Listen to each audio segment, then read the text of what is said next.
Pemirsa, hari kedua Hari Raya Idul Adha, aktivitas pasar mulai ramai. Salah satunya Pasar Rakyat Soak Bato 26 Ilir yang di mana warga mulai berbelanja kebutuhan pokok dan bumbu dapur guna kebutuhan memasak daging kurban.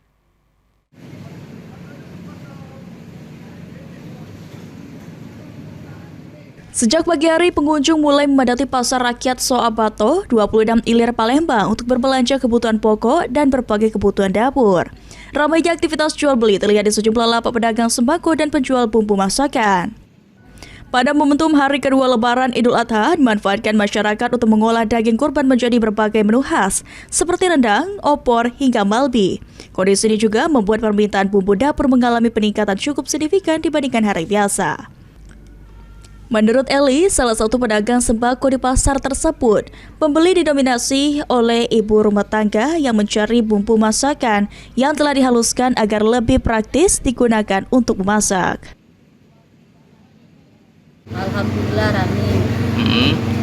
Ya kebetulan mau kan dapat daging kurban kan, jadi beli bumbu kalau. Jadi pengunjung yang belanja di pasar kita banyak beli apa? Macam-macam, bumbu rendang, malbi, opor. Kalau yang dapat daging yang pastinya rendang. Jadi saat ini kayak mana kondisi pasar? Alhamdulillah lapak rame enggak.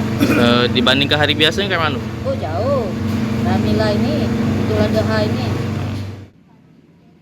Eli menambahkan pada hari kedua Lebaran Idul Adha tahun ini, jumlah pembeli meningkat hingga sekitar 70% dibandingkan hari normal. Para pedagang berharap kondisi ramai ini terus berlangsung hingga beberapa hari ke depan.